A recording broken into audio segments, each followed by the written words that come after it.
Hello dear friends, I'm Trish and welcome to Thrive with Trish.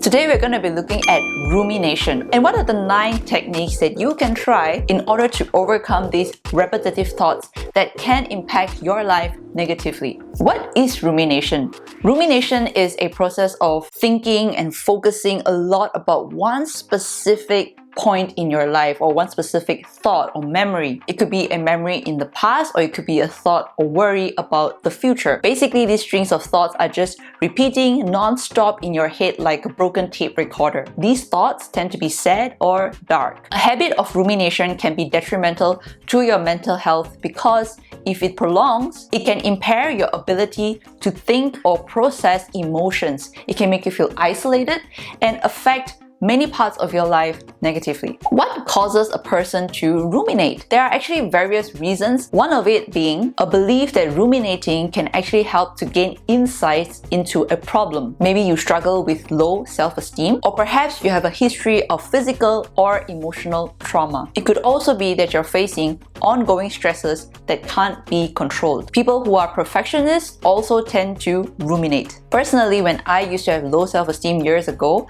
I used to have this problem of ruminating about bad things in my life, and it just really destroyed how I viewed myself and my relationship with others. If you tend to ruminate, then do try out these 9 techniques. Number 1, identify the fear or thought. Let's say, for example, you are ruminating about an upcoming interview that you're supposed to go for. What you can try is journaling. Pen out your thoughts. Try to identify what exactly is the point that is causing you to feel this anxiety or worry. If after analyzing your thoughts, you realize that you're actually worried about not being able to answer the questions from the interviewer, then you know that the solution would be to do more research, do your homework to make sure that you are well prepared. Well prepared in a sense that you understand the background of the company, the history, the culture of the company, their mission, their purpose, what is the job description. And when you are better prepared, you will feel more confident and less stressed. If you are worried about your looks or how they may perceive you, then a few days or a few weeks before your interview, dress up. Dress up and get feedback from people who you trust and love. Ask them for their honest feedback if you look good, if you look professional. Check out your beautiful self in front of the mirror and see how you feel. Once you feel like you're $1,000,000, you'll be going to the interview feeling more relaxed. And what if you're worried about possibly getting a no, a rejection?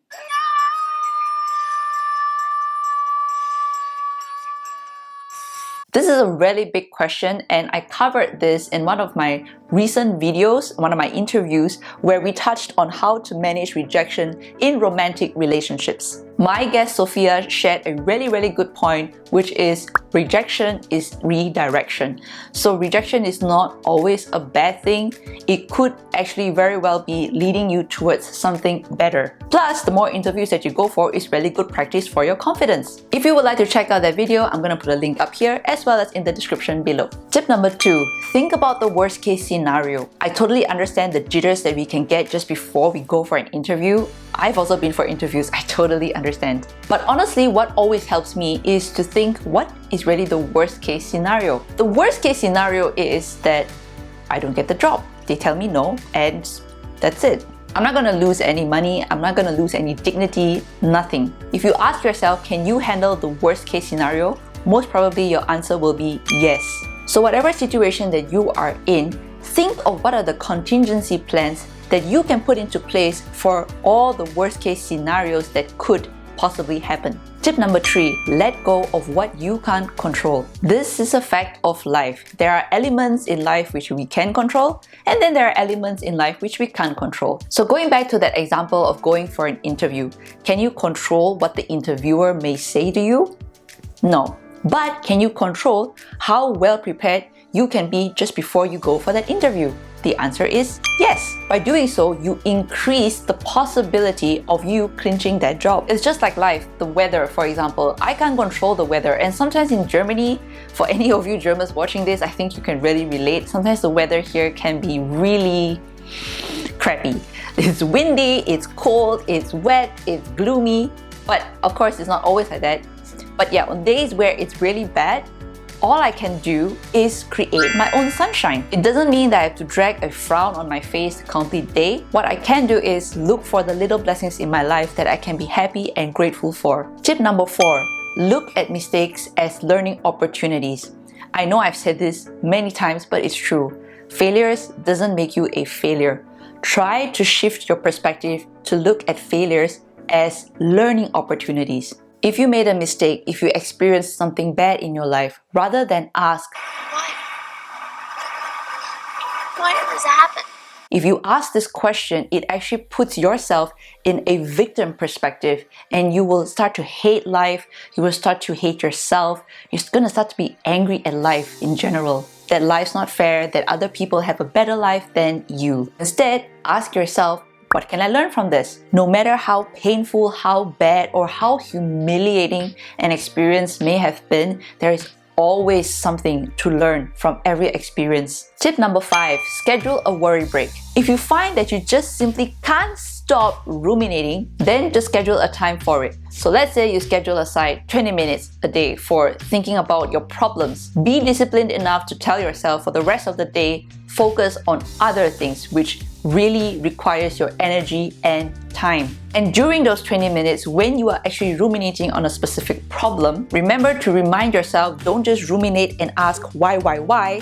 Think of what can I learn from this, or how can I better prepare myself? Find a solution and learn to identify the things which are beyond your control, and as I said, learn to practice letting them go. Tip number 6, practice mindfulness. It is really a very odd human trait, but we tend to spend too much of time worrying about the past or the future, but we are rarely ever in the now. Here's a little exercise for you that you can try whenever you find yourself, your thoughts wandering towards the future or the past. Close your eyes and take deep breaths in and deep breaths out.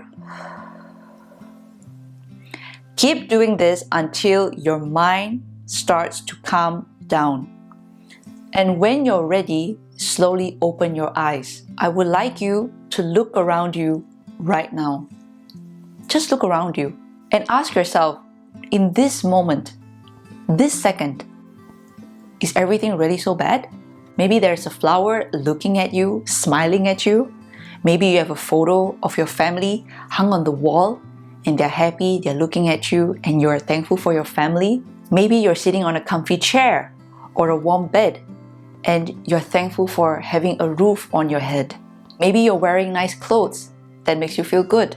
Whenever you find your mind wandering, gently guide your mind towards the present moment and find little blessings that you can be grateful for. Tip number 7, healthy distractions. So whether or not it's singing or doing voluntary work, exercising, cooking, talking to a friend, meditating, doing yoga, change the scenery, disrupt your thoughts, and give yourself a new perspective. Tip number 8, work on enhancing your self-esteem. A lack of self-esteem has been associated with increased rumination. It also has been linked to an increased risk of depression. One of the simple ways that you can increase your self-esteem is by learning a new skill or enhancing an existing skill that you already have. By enhancing your self-esteem, your self-efficacy will also be enhanced. By doing this, you'll be able to better control rumination. Tip number 9, try therapy. If all else fails and you find that you have a bad case of rumination, please do reach out to a counselor for help. Don't let it destroy your life, because rumination is something that definitely can be managed. So my friends, I really do hope that you found these techniques to be helpful,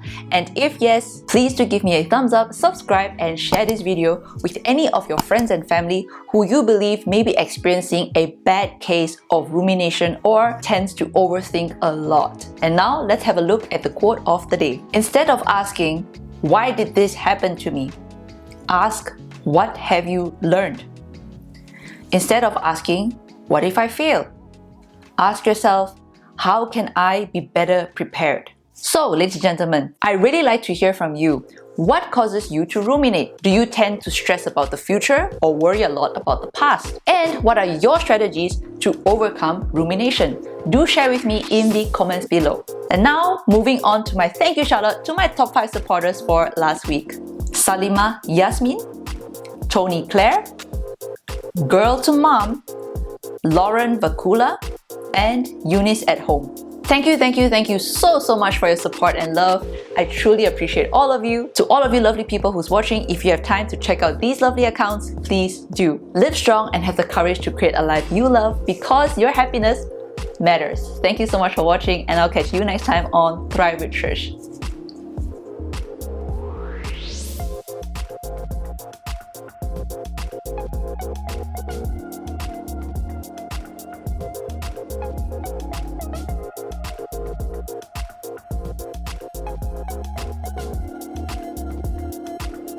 Here's an embarrassing fact about me which I have never shared before. One of the things in my past which I used to ruminate a lot about was when I had low self-esteem. One time I had stage fright and I peed on stage. I was literally freaking out. I thought that, oh my god, that is the end of my life. Everybody's gonna laugh at me for the rest of my life. What about you? What is your most silly, crazy, or embarrassing moment which you tend to ruminate about? Do share with me. Thank you for watching and have a lovely day. Bye, my friends.